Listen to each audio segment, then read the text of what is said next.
it's fucking way more complicated than it is to lay out a program for somebody who's not using gear. So what was the question? Did I answer it? You didn't, but this actually was better. Yeah. So we'll still be able to use it. All right. The original question is, what would you change about your training? Oh, yeah.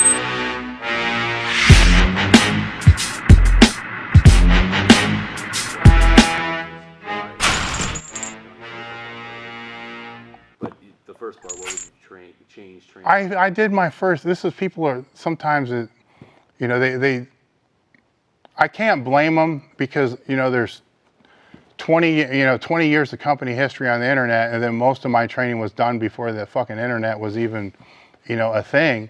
But my first meets were done in a fucking singlet or a squat suit that was about the same as what a lot of the singlets that you see today, people are using to squat in. So I did fucking train,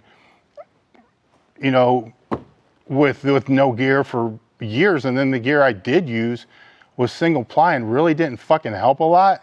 And for a long time, this shit would blow out. So you'd sit down and your ass would blow out and you'd lose a lift.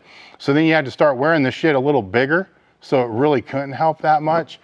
And then when I came to Westside, the only time we ever used gear, except for the last few years, was when we went to a meet. So that was kind of a huge mind fuck for me, because I was used to slowly introducing gear, starting raw.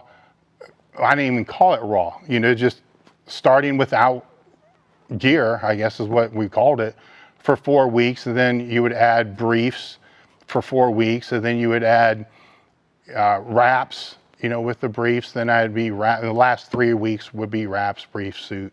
That's when you're hitting singles and so forth. And that was, years and years I did that, just linear periodization. And that's kind of how the gear was put into there.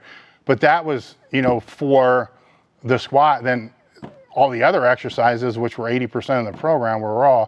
Then when I came to Westside, the only thing Louis let us use was briefs, single ply France briefs, or then double ply France briefs for the box squat, and everything else was raw. The only time we could use the gear was in a meet. And for me, that was a mind fuck, because I didn't know how my squat was supposed to feel. I fucking never had wraps on. I didn't have any of this shit. And I go to my first meet, it fucked me up. It fucked me up bad. I think I bombed out of the meet. The wraps hurt like a motherfucker. Usually by that time, it doesn't matter. The wraps, you're immune to it. But that's how we competed for, probably 70% of the time I was there. You put the shirt on in the gym just to make sure it fit, kind of tugged your arms back, said this will work. Then you went, but the carryover, you were doing good if you got maybe 40, 50 pounds out of a shirt. Between the wraps and the suit and briefs, 100 pounds if you're doing really good. Then the multi-ply and all that stuff started to come in, and we used that same philosophy for years, and kind of realized after a period of time the shit don't work. Then you have to use it, because you have to learn the gear, because people were just way fucking stronger, but they weren't. They were just getting more out of the gear, which became a whole technical element to the sport, which I kind of thought it was cool, because what that did is it gave the guys that may not have the best genetic ability the opportunity to dial in the skill with their gear and beat the guy that may actually have the better genetic ability. And that really never really existed before. You just kind of had to hope that genetic guy bombed out or didn't show up or got hurt. And I'm not saying hoping, but you know what I mean.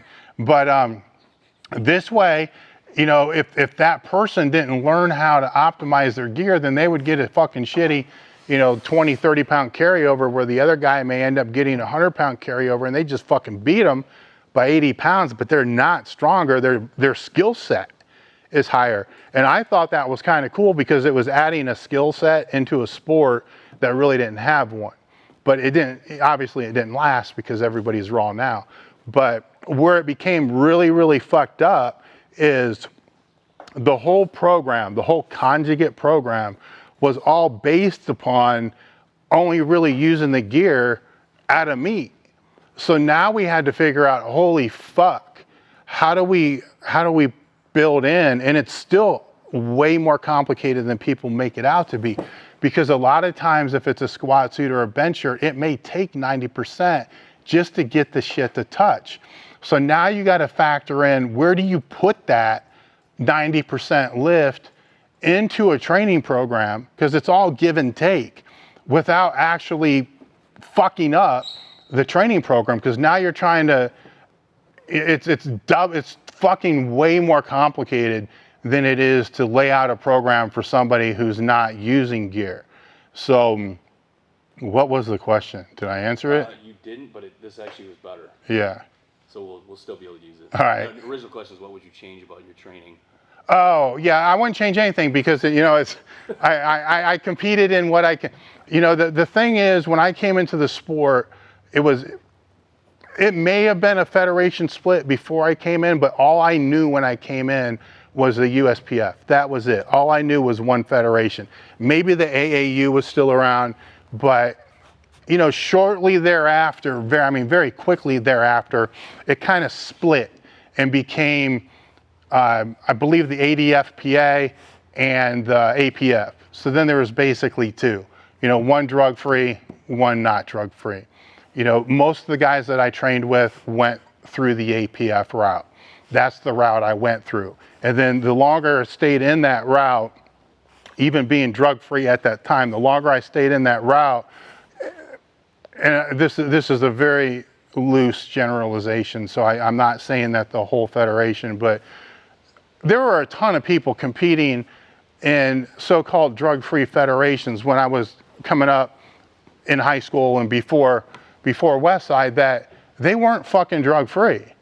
You know, people were saying, you know, do this, you know, I just step on attack and all this. I'm like, this is bullshit, you know, just fucking compete against people that are taking shit and let the drug-free. I never understood why somebody would ever want to fucking lift in a federation that was drug tested if they were using shit. It was just made no sense. They were cowards. It made no fucking sense to me whatsoever.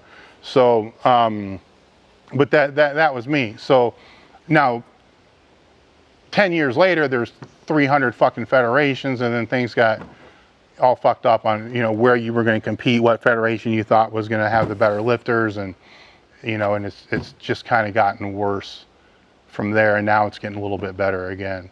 So I stayed within, I stayed within the gear I needed to use to compete and stay at the level I was at. So, you know, I was one of the first to jump into a canvas suit at Westside, because fuck, everybody I was competing against seemed to be using canvas. And I'm not going to fucking let somebody get 30 pounds on me because they're in a canvas and I'm not. I'm not going to fucking do that.